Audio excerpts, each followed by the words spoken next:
ठीक है, अब आते हैं, आ जाओ अपने स्विच स्टेटमेंट पे। अब स्विच स्टेटमेंट क्या है दीदी? देख लेते हैं क्या है। पहले इसका सिंटेक्स देखते हैं, सिंटेक्स क्या है। सिंटेक्स में क्या आता है, पहले स्विच, फिर इसका एक्सप्रेशन, ठीक है, फिर इसके केसेस आते हैं। स्विच में हम अलग अलग केसेस बनाते हैं, वैल्यू 1, स्टेटमेंट 1, केस 2, स्टेटमेंट 2, फिर ब्रेक। अब दीदी इधर ब्रेक क्यों लगाया है हमने, आपने बताया नहीं। बताऊंगी ये वाला जब मैं एग्जांपल आप लोगों को, ये वाला जब एग्जांपल आप लोगों को मैं कंपाइलर पे रन करके दिखाऊंगी तो मैं ब्रेक हटा दूंगी, तब आपको समझ आएगा कि ब्रेक हम क्यों लगाते हैं। ठीक है, ठीक है दीदी।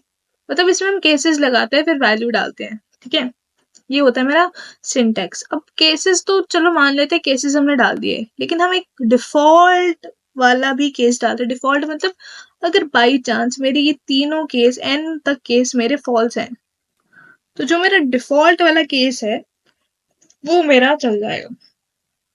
तो ये एल्स की तरह है, ठीक है, डिफॉल्ट की। अब ये है हमारा एग्जाम्पल।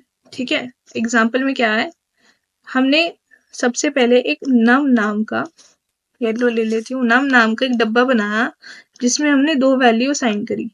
फिर हमने स्विच लगा दिया, स्विच नम, उसके अंदर मैंने नम डाल दिया।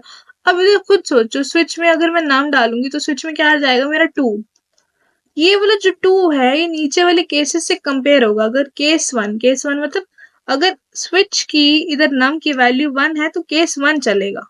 ठीक है, अगर इधर मेरी नम की वैल्यू 1 होती तो मेरा केस 1 चलता। तो केस 1 क्या चलता, वैल्यू इज 1। ये इज हटा देना, ये इज गलती है, इज नहीं आएगा, इधर आएगा वैल्यू इज 1। ठीक है, और फिर मैंने लगा दिया एक ब्रेक। केस 2 में क्या है कि अगर मेरी नम की वैल्यू 2 है तो मेरा केस 2 प्रिंट होगा, वैल्यू इज 2। तो मेरे आउटपुट वाली स्क्रीन पे मेरा आउटपुट क्या आएगा, वैल्यू इज ट्रू। समझे कि मेरा केस 2 प्रिंट हुआ है। ये जो केसेस मैं इधर डालती हूँ, इधर केस के साथ, वो मेरा अगर बाई चांस मैंने इधर कोई डब्बा बनाया उससे कंपेयर करना है तो वो होते हैं मेरे केसेस। ठीक है, डिफॉल्ट में क्या होगा, अगर मैंने इधर 3 या 4 वैल्यू दे दी तो वैल्यू इज नीदर 1 नॉर 2, फिर हम ब्रेक कर देंगे। ये है हमारा एग्जाम्पल, कंपाइलर पे देखेंगे इनको अब। ठीक है,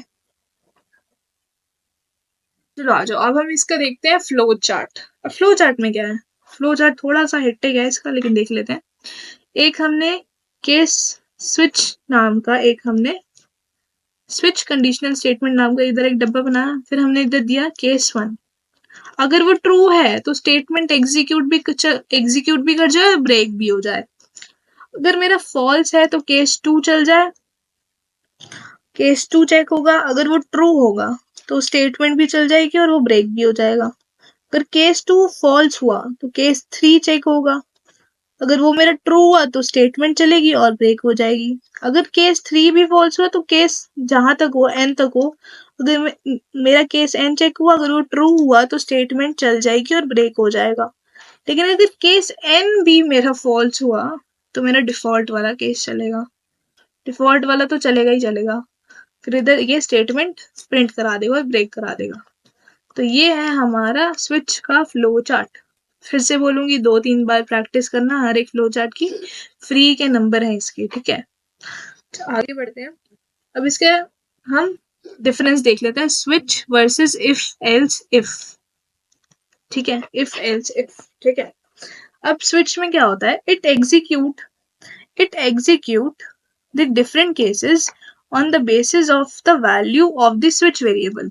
जैसे हमने एक स्विच नाम का वेरिएबल बनाया था जिसमें हमने पीछे नम वैल्यू डाली थी, वैसे ही इसमें भी होगा कि हम जो डिफरेंट केसेस बनाएंगे वो उस बेसिस में बनाएंगे कि वैल्यू ऑफ स्विच वेरिएबल की। ठीक है, अब ये क्या, it can only evaluate the int और कैर टाइप का एक्सप्रेशन नहीं डाल सकते हैं इसमें हम, ना हम इसमें फ्लोट डाल सकते हैं, ना डबल डाल सकते हैं।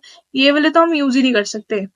ये क्या होती है, ये फास्टर होता है और इजियर होता है रीड करने के लिए। अगर हम मेरी ज्यादा लार्ज कंडीशन है, मेसी नहीं होता। ठीक है, अब आते हैं इफ एल्स इफ पे। ये कब एग्जीक्यूट करता है, जब मेरे डिफरेंट ब्लॉक ऑफ कोड होता है और मेरी कंडीशन स्पेसिफाइड होती है, तब ये एग्जीक्यूट करता है। और ये कोई भी टाइप के एक्सप्रेशन के लिए चल सकता है, चाहे वो इंट हो, फ्लोट हो, कैर हो, डबल हो, चारों के लिए चल सकता है। लेकिन ये मेसी हो जाता है अगर मेरी बहुत सारी कंडीशंस हो। ये मेरा मेसी हो जाता है अगर मेरी बहुत सारी कंडीशंस हो। ठीक है, आगे बढ़ते हैं। ये आ सकता है, देखो आराम से 3 नंबर में डिफरेंस आराम से आएगा। अब हम स्विच स्टेटमेंट का भी देख लेते हैं, बहुत आसान है स्विच स्टेटमेंट भी। हमने एक इंट नाम का, एक नम नाम का डिब्बा बनाया जिसमें हमने 2 वैल्यू असाइन करी। ठीक है दीदी, समझ गए। फिर हमने उसमें स्विच डाला, स्विच में हमने नम की वैल्यू पास करा दी। नम मेरा क्या था, 2। अभी केसेस में चेक करेगा कि मेरा 2 कहाँ है, तो केस 2 है मेरा 2। केस नेक्स्ट वाले केस में मेरी केस की वैल्यू 2 है, तो मेरा क्या प्रिंट होना चाहिए, प्रिंट इफ वैल्यू इज 2। तो मेरा ये प्रिंट होना चाहिए। ठीक है, ये प्रिंट होना चाहिए। अब मैंने कहा था कि अगर मैं ब्रेक हटा दूँ तो मेरा क्या होगा। मैंने कहा था ना कि अगर दीदी ब्रेक आप हटा दो तो ब्रेक हटाने से क्या हो जाएगा। तो हटा के देख लेते हैं क्या आता है हमारा। ब्रेक हटा दिया मैंने। अब देखो दीदी, इधर नाम की वैल्यू तो 2 थी, तो वैल्यू इज 2 प्रिंट कराना चाहिए था जैसे आपने बताया। लेकिन ये डिफॉल्ट वाला केस क्यों प्रिंट करा रहा है, value is neither 1 nor 2। Question वाला सवाल अच्छा है कि ये डिफॉल्ट वाला क्यों करा रहा है। क्योंकि जो नीचे वाला ब्लॉक ऑफ कोड है, मैंने नम की वैल्यू 2 दी थी और स्विच में मैंने नम की वैल्यू ये 2 पास करा दी, तो ये मेरा प्रिंट करा गया। ठीक है, लेकिन जो डिफॉल्ट वाला केस है, जैसे मैंने बताया कि डिफॉल्ट वाला केस भी एग्जीक्यूट कर जाता है, क्योंकि मैंने इधर एक चीज़ नहीं डाली। क्या नहीं डाली, नीचे वाला कोड भी मेरा चल गया, मैंने इधर ब्रेक नहीं लिखा। अगर मैं इधर ब्रेक लिख दूंगी तो दीदी ब्रेक इधर लिख दोगे तो क्या मेरा वैल्यू इज 2 लिखा आ जाएगा। रन करके देखते हैं, देखो आ गया वैल्यू इज 2। तो ब्रेक क्या सिग्निफिकेंट रोल प्ले करता है कि स्विच वाले उसमें केसेस में अगर मेरा एक केस ट्रू हो गया, अगर मैं उसके नीचे ब्रेक ना लिखूं तो जो नीचे वाले केसेस है वो सारे चल जाते हैं। अब ठीक है दीदी, हम ये बात समझ गए। अब इधर आपने फिर से ब्रेक हटा दिया, लेकिन अब मैंने इधर नम की वैल्यू ना 1 कर दी, लेकिन मैं चाहती हूँ कि मेरा वैल्यू 1 ही प्रिंट हो, तो बिना ब्रेक के हो जाएगा क्या, देखते हैं।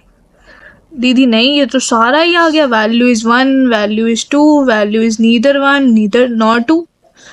तो अब दीदी, अब मैं इधर क्या करूँगा, इधर मैं ब्रेक स्टेटमेंट फिर लगा दूंगी, ब्रेक लगा दूंगी। अब ब्रेक लगाऊंगी तो दीदी क्या मेरा वैल्यू इज 1 आ जाएगा। देखो वैल्यू इज 1 आ गया। तो इसीलिए जब भी हम स्विच लगाते हैं, हर केस के बाद एक ब्रेक ज़रूर लगाते हैं। अगर मेरा वो केस ट्रू हो तो मेरी वो ब्लॉक ऑफ कोड एग्जीक्यूट करे, वो स्टेटमेंट प्रिंट करा जाए और वो वहाँ से ब्रेक हो जाए। ठीक है, तो इसीलिए हम ब्रेक ज़रूर लगाते हैं। ठीक है दीदी, आपने वैल्यू इज़ 1 और वैल्यू इज़ 2 तो प्रिंट करा दिया, लेकिन अगर सपोज करो दीदी कि मेरी 1 और 2 वैल्यू ही ना हो, मेरी वैल्यू इधर मैं नम की वैल्यू सपोज करो 3 दे दूँ, तो मेरा क्या आएगा। तो मैंने जैसे बताया था कि अगर मेरे 2 केस नहीं हैं, 2 केस अगर मेरे फॉल्स हैं, ठीक है, तो मेरा जो डिफ़ॉल्ट वाला केस होता है वो हमेशा मेरा चलता है। एल्स की तरह होता है कि डिफ़ॉल्ट वाला चल जाएगा। अगर ये दोनों मेरे केसेस फॉल्स होंगे तो मेरा डिफ़ॉल्ट वाला आ जाएगा। तो आगे देखो, वैल्यू इज़ नीदर 1 नॉर 2, हमें चाहिए तो यही था। समझ गए। तो ये था हमारा स्विच स्टेटमेंट। अब हमने स्विच स्टेटमेंट देख लिया।